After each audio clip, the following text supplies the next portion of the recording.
நம்முடைய தமிழ் மொழி உலகிலேயே மிகவும் தொன்மையான மொழி. எந்த தேசத்திடம் இருக்கின்றதோ அந்த தேசத்திடம் பெருமிதம் பொங்க வேண்டுமா கூடாதா சொல்லுங்க.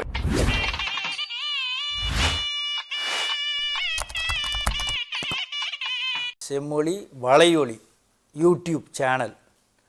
இந்த சேனலின் மூலமாக, அந்த வலையொலியின் மூலமாக பல்வேறு தகவல்களை தினந்தோறும் நாங்கள் வழங்கி கொண்டிருக்கக்கூடிய அந்த நிலையில் சிலப்பதிகாரம் என்ற தலைப்பில் ஒவ்வொரு பகுதியாக வழங்கக்கூடிய அந்த தொகுப்பை முழுமையாக கண்டு பார்க்கலாம்.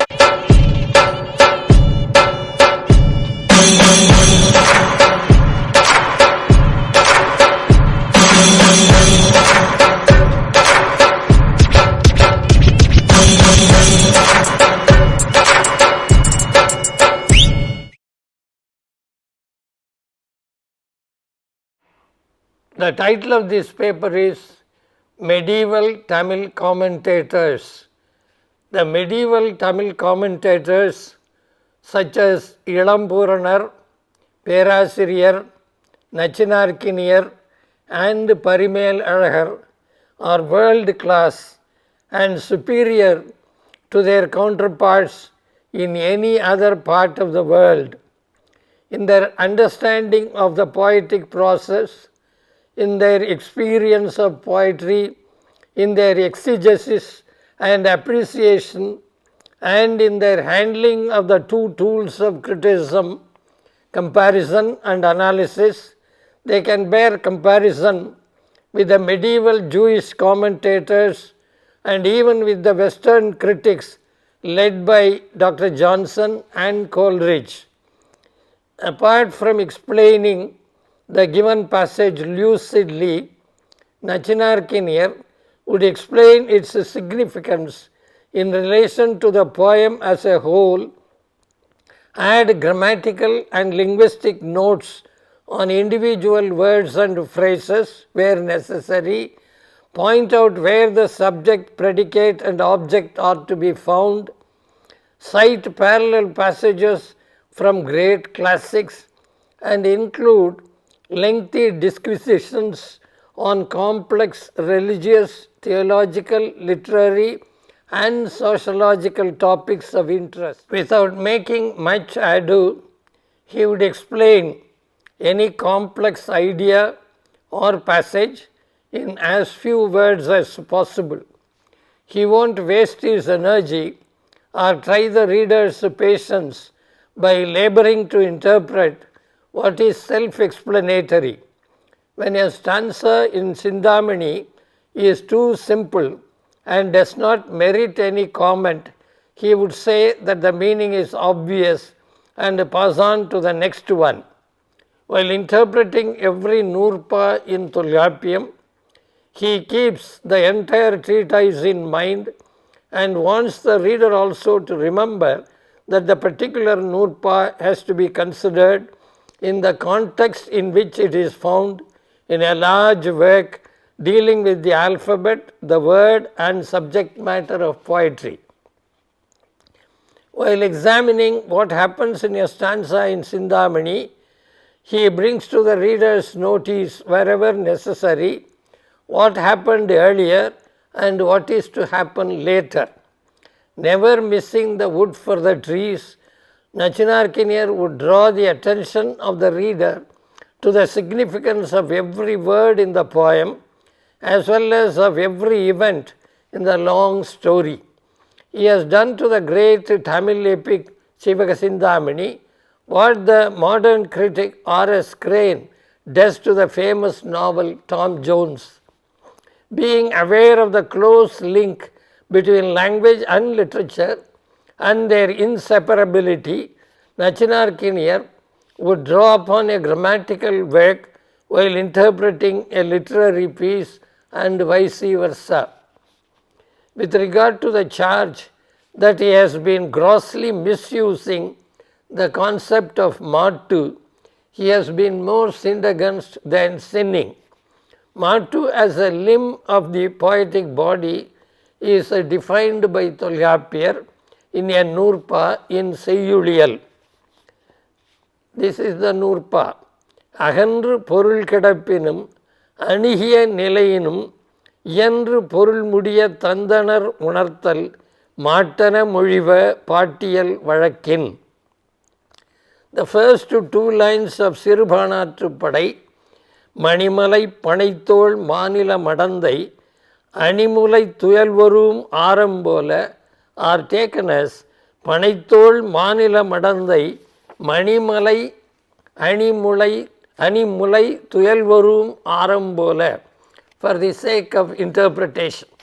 Similarly, another pair of lines from the same poem, செல்புணல் உழந்த சேய்வரல் காண்யாற்று கொள்கரை நறும்பொழில் becomes சேய்வரல் கரைகொள் காண்யாறு செல்புணல் உழந்த நறும்பொழில் in his explication. In the Pattinappalai line, வசையில் புகழ் வயங்கு வெண்மீன், the phrase வசையில் புகழ், blameless fame, is taken to qualify the noun Kaveri in the 6th line. In all these three cases, Nachinarkiniyar's interpretations by changing the order of words are better than the other possible interpretations suggested by his detractors. Maraimalai Adigal takes him to task for taking refuge in Mattu in his explication of Mullaipattu, where he wants to demonstrate that the dominant Thinai in the poem is Mullai and not Neithal or Palai. In a Mullai poem, the heroine has to be represented as one that is patiently waiting for the hero's return on the appointed day without giving room for frustration or total disillusionment. But in the poem, the queen weeps, becomes pale and lean, and keeps lying in bed. The attempt of her companions to console her by reading the omens and uttering words of encouragement is of no avail. In order to reconcile this with the conception of Mullai and to justify what Naputhanar has done, Nachinarkiniyar interprets all the symptoms of despair as referring to what happened on the day of separation when the heroine realized that the hero might leave her. The reading of the verbal omen also took place during the time when the companions tried to assure her that the whole thing would eventuate in the victorious return of the king. Justifying the repetition of the phrase Kattavum Kanal, the commentator observes that they explain first his fame and his capabilities, and secondly the greatness of the enemies who can be defeated only by her husband, whose sense of honor forces him to undertake this arduous expedition.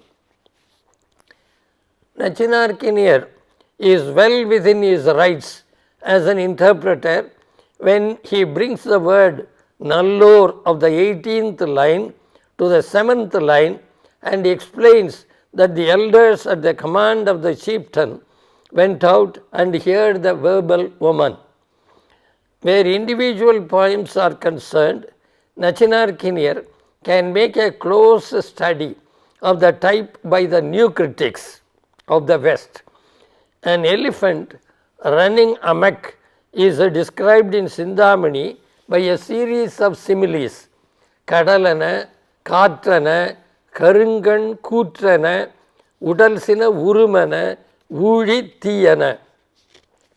The commentator writes that the elephant appeared like the sea in making a thunderous noise, like the wind in its speed, like the god of death in its cruelty, like the thunder in its noise, and like the final doomsday fire in its destructive power. In the opening lines of Tirumurugatrupadai, Murugan is compared to the famed sun appearing in the waters of the sea. The commentator clarifies that just as the sun destroys darkness, Murugan destroys the illusion of those that think of him and that to those who see him, he looks red like the sun, and his peacock looks green like the sea. The first one is a simile of action, Thozhil Uomam, and the second one a simile of color, Vanna Uomam. Though Chintamani is a huge epic telling its story in 3145 Vrittapas, Nachinarkiniar never misses any of the subtleties in the portrayal of the protagonist and the numerous characters with whom he is associated, and in the narration of his heroic deeds and courtships leading to weddings, in addition to spotting the poetic beauties which are too many.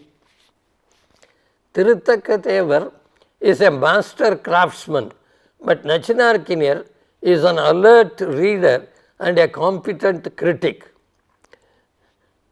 Kaluda Vegan, father of Gandharva Tattai, does not take part in the fight between Sivagan and the other kings, who join together under the leadership of Kattiyankaran and oppose him immediately after choice falls on him.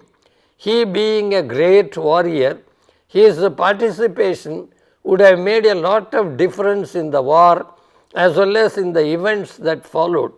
This is the reason why he is kept out of the war by Tirutthakkathevar. The commentator, sensing this, observes, Kaluda Vegan Vandal Sivagan Kadai Ondrum Inram. If Kaluda Vegan makes his appearance on the battlefield, the story of Sivagan would be reduced to nothing. The poet does not mention the death of Sivagan's foster father Kandukkadan when it occurs, but in the Mukti Ilambagam speaks of his wife's renunciation. Defending what the poet had done, the vigilant commentator says, Kandukkadan Irandamai இத்தொடர்நிலை செய்யுளில் தேவர் கூறிற்றிலர் தகுதி அன்று என்று கருதி இத்துறவால் உய்த்துணர வைத்தார். Thevar hasn't mentioned the demise of Kandukkadan in this long poem because he considered the reporting of it improper, but he enables the reader to infer it from the episode of the renunciation of Kandukkadan's wife. All the Nurpas of the three parts of Tolkapiyam, excepting for the ones in Meippattiyal, Uvamayiyal, Marabiyal, are subjected to a thorough and penetrating analysis by Nachinarkiniar. While discussing a Nurpa in Ezhuthu, he can bring to the notice of the reader what is going to be stated in Seiyudiyal. He links the second part of Ezhuthu with its first part. He makes a comparative study of some details found in the three different sections called Uvamayiyal, Seiyudiyal and Meippattiyal. He gathers together statements made on Iraichi, Ullurai Uvamam and Mattu in different places and scrutinizes them carefully. Having studied all the grammatical writings that appeared after Tolkapiyam, Nachinarkiniar examines their limitations wherever necessary. He points out why Tolkapiyar has not included Thalai as a part of the poem, unlike the later works on prosody.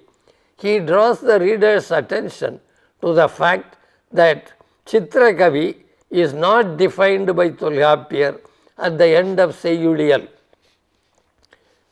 All the rules governing the art of interpretation are scrupulously observed by Nachinarkiniar, examining the structure of a Nurpa, choosing the correct version, commenting on the integrity of every iyal by justifying the order and arrangement of individual Nurpas in it, locating the subject and predicate of every Nurpa, cataloguing the number of ideas stated in a stated on a particular topic, describing the form and meaning of every word, clarifying subtle points of discussion, appreciating the merits and beauties of Noor Pass, and giving suitable illustrations.